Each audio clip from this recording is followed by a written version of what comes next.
গল্পের নাম অন্ধকারের ভালোবাসা। গ্রামের এক কোণায় ছোট্ট একটা পুরনো বাড়ি। সেই বাড়িতে থাকত মায়া নামের এক মেয়ে। মায়া ছিল খুব শান্ত, একা থাকতে ভালোবাসত। গ্রামের মানুষজন বলতো ও একটু অদ্ভুত, কারণ মায়া প্রায়ই বলতো, আমি একা না, কেউ আমার সাথে থাকে।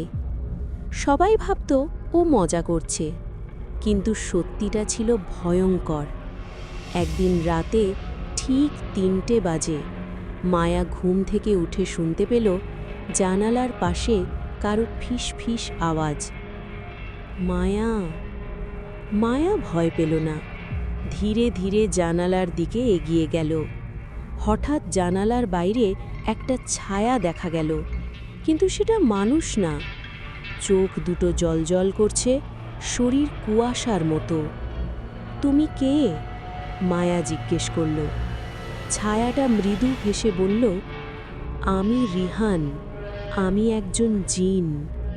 অদ্ভুতভাবে মায়া ভয় পেল না, বরং ওর মনে হলো এই সত্তাটা ওকে অনেক দিন ধরে চেনে। সেই রাত থেকেই শুরু হয় তাদের গল্প। প্রতিদিন রাত ৩টে রিহান আসত।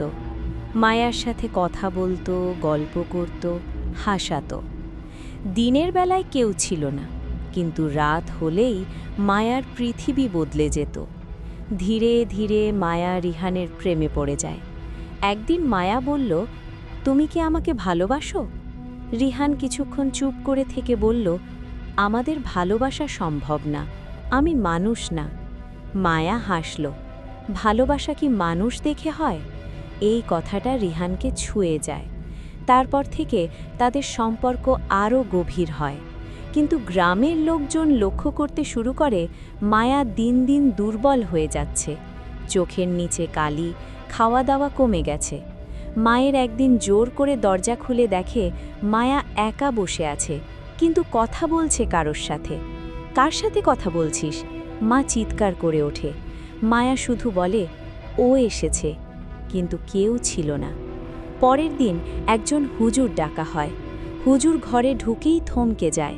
চারপাশে অদ্ভুত ঠান্ডা অনুভব হচ্ছিল। হুজুর ধীরে ধীরে বলে, এই ঘরে জিন আছে এবং সে মেয়েটাকে নিজের করে নিতে চাইছে। মায়ার মা কেঁদে ওঠে। সেই রাতে মায়াকে একা রাখা হয় না, কিন্তু ঠিক ৩টে বাজতেই হঠাৎ ঘরের লাইট নিভে যায়, জানালা নিজে থেকেই খুলে যায়। আর রিহানের কণ্ঠ শোনা যায়, মায়া, তুমি আমাকে ছাড়তে পারবে না। মায়া কান্না করে বলে, ওরা আমাকে তোমার থেকে আলাদা করতে চায়। রিহান রেগে যায়, ঘরের সব জিনিস উড়ে যেতে থাকে। হুজুর আয়াত পড়তে শুরু করে। রিহান চিৎকার করে ওঠে, ও আমার, কেউ ওকে নিতে পারবে না।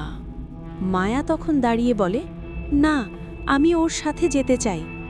সবাই অবাক হয়ে যায়। হুজুর বলে, ওর সাথে গেলে তুমি আর মানুষ থাকবে না। মায়া শান্ত গলায় বলে, আমি তো এখনো একা, ও ছাড়া আমার কেউ নেই। হঠাৎ একটা ঠান্ডা বাতাস ঘর ভরে দেয়। রিহান সামনে এসে দাঁড়ায়। এইবার ওকে দেখা যাচ্ছিল, আধা মানুষ, আধা ছায়া। সে হাত বাড়িয়ে বলে, চলো আমার জগতে। মায়া এক মুহূর্ত দেরি না করে হাত ধরে। তারপর একটা তীব্র আলো, সব কিছু শান্ত হয়ে যায়।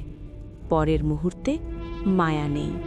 ঘরে শুধু ঠান্ডা হাওয়া, আর দেয়ালে একটা দাগ, যেন কেউ নখ দিয়ে লিখেছে, ভালোবাসা কখনো শেষ হয় না। তারপর থেকে প্রতিদিন রাত ৩টে সেই ঘর থেকে দুজনের হাসির শব্দ শোনা যায়, একটা মেয়ে আর একটা জিন। কিছু ভালোবাসা এই পৃথিবীর না, কিছু ভালোবাসা অন্ধকারের মধ্যে জন্ম নেয়।